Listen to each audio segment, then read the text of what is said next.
বিপিএলে champion fight দেওয়ার লক্ষ্য ঐতিহ্যবাহী ক্লাব মোহামেডানের।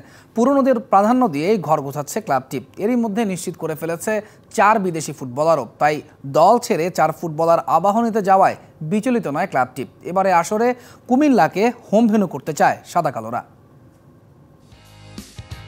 2024-25 মৌসুম সামনে রেখে ফুটবলারদের দলবদলের রেজিস্ট্রেশন শুরু করেছে বাফুফে। আন্তর্জাতিক ট্রান্সফার উইন্ডোর সাথে মিল রেখে যা চলবে 19 আগস্ট পর্যন্ত। এরই মধ্যে ঘর গোছানোর কাজে ব্যস্ত হয়ে পড়েছে ক্লাবগুলো। পিছিয়ে নেই গেল মৌসুমে প্রিমিয়ার লিগ, ফেডারেশন কাপ আর স্বাধীনতা কাপের রানার্স আপ দল ঢাকা মোহামেডানও। তাই তো দেশীয় কোচের অধীনে সাফল্য পাওয়া এই দলটির স্বপ্ন হয়েছে বড়। সেটার রেজাল্ট লাস্ট ইয়ার আমরা 3টা টুর্নামেন্টে রানার্স আপ হয়েছি। এটা গুড রেজাল্ট।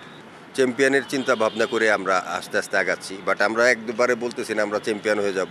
আমরা ফাইট করবো, এরকম একটা টিম করতেছি। বিশ্বমানের থার্মিক্স রড, সালাম স্টিল থার্মিক্স, দেশের একমাত্র থার্মিক্স রড। ঘর ছেড়েছে দলের 2 ডিফেন্ডার হাসান মুরাদ ও কামরুল ইসলাম, সাথে ফরওয়ার্ড শাহরিয়ার ইমন আর জাফর ইকবালও। তবে তাতে বিচলিত নয় ক্লাবটি। অন্যদিকে পুরনো বিদেশিদের 5 জনকে রেখে দিতে চায় সাদা কালোরা। বাকি একজন হতে পারে আফ্রিকান ফুটবলার। 2 জন তো আমাদের সিলেক্টেই ছিল না, তো ওটা আমাদের পয়েন্ট না। ফরেন 5 জনরে অলরেডি কনফার্ম করছি। আমাদের গত বছরের সুলেমান, টনি, সানডে এবং মুজাফর 4 জনের কনফার্ম করছি। নতুন প্লেয়ার আমরা একজন নিছি, খানার।